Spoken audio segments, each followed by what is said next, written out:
भाग्या अपने बेटे केतन और बहू मीनाक्षी के साथ रहती थी और उनका एक मध्यम वर्गीय परिवार था।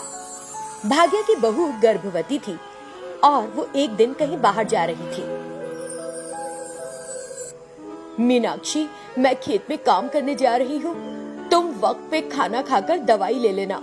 साथ ही अपने पिछवाड़े में गाय भी गर्भवती है, उस पर भी नजर रखना। गाय को हरी घास और बासी चावल का पानी खिलाते रहना, वो 2 दिन में बछड़े को जन्म देने वाली है। बहू, तुम अपना भी ख्याल रखना। ठीक है सासू माँ, मैं अपना और गाय का ख्याल रखूंगी, आप जाओ। तसल्ली पाकर भाग्या काम के लिए निकलती है और मीनाक्षी घर के अंदर जाती है। थोड़ी देर बाद मीनाक्षी दूध पीकर पिछवाड़े में गाय को देखने जाती है। फिर वो गाय के माथे को स्नेह से छूती है। मुझे लगता है तुमको भूख लगी है। हम दोनों ही गर्भवती हैं। अगर तुम्हें भूख लगी हो तो मुझे भी लगती है, तुम्हें भूख नहीं तो मुझे भी नहीं। मुझे भूख लगी थी इसलिए मैंने दूध पी लिया। अब तुम्हारी बारी है घास खाने की, तो फिर जल्दी करो, किस बात की देरी। मीनाक्षी गाय को ताजी हरी घास डालती है और गाय उसको खाने लगती है। फिर थोड़ी देर बाद मीनाक्षी एक बाल्टी में पानी लाकर उसमें बासी चावल भिगाती है। गाय उसे पी लेती है। थोड़े दिन गुजरने के बाद एक दिन मीनाक्षी कुछ आवाज सुनती है। वो गाय के पास चली आती है। गाय बछड़े को जन्म दे रही थी और बछड़े के दोनों पैर बाहर निकलते दिखाई दे रहे थे। अरे ये क्या है? मैं तो हमेशा पहले बछड़े का सिर बाहर आते हुए देखा है, मगर यहाँ तो पैर बाहर आ रहा है। सासू माँ भी घर पर नहीं। मीनाक्षी अपने आसपास किसी की मदद लेने के लिए ढूंढती है, मगर कोई नहीं दिखाई देता। इस गलत प्रसव के कारण गाय को बहुत दर्द हो रहा होगा, मैं क्या करूं? मीनाक्षी फिर गाय के पास आती है और बछड़े के पैर पकड़कर उसको बाहर निकालने की कोशिश करती है। वो खुद गर्भवती है ये भूलकर वो ये खतरा उठाती है।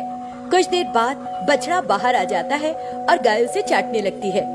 मीनाक्षी खुश होकर घर के अंदर चली जाती है। फिर जब शाम को भाग्या काम से वापस घर आई तो मीनाक्षी अपनी सास को उस दिन का सारा किस्सा सुनाने लगी। भाग्या पहले खुश हुई, मगर फिर मीनाक्षी के गर्भ को लेकर चिंता में पड़ गई। मेरी बहू, तुम खुद गर्भवती हो, तुम्हें इस तरह अपने बच्चे की जान खतरे में नहीं डालनी चाहिए थी। अच्छा, अब तुम जाकर आराम करो, रसोई मैं संभाल लूंगी। भाग्या फिर रात का खाना बनाती है और अपनी बहू का अच्छे से ख्याल करती है। 4 दिन बाद, अगर तुम मुझे अपना पूरा ख्याल रखने का वादा करती हो तो ही मैं चैन से जाऊंगी। मैं ठीक हूँ सासू माँ, आप निश्चिंत होकर जाओ। बहू की बात मानकर भाग्या काम पर चली गई और फिर आधे घंटे बाद मीनाक्षी गाय के पास जाकर उसको घास खिलाने लगी। अचानक से मीनाक्षी को प्रसव का दर्द शुरू हो जाता है। वो वहाँ से हिल नहीं पाती और वहीं जमीन पर गिर जाती है। मीनाक्षी मदद के लिए देखती है। गाय उसे जमीन पर पड़ी तड़पते देखती है। मेरी प्यारी, तुम चिंता ना करो, मैं हूँ तुम्हारे बगल में और मैं तुम्हारी मदद करूंगी। तभी गाय को अपने पास एक ठेला दिखाई देता है और वो उस ठेले को मीनाक्षी के पास लेकर आती है।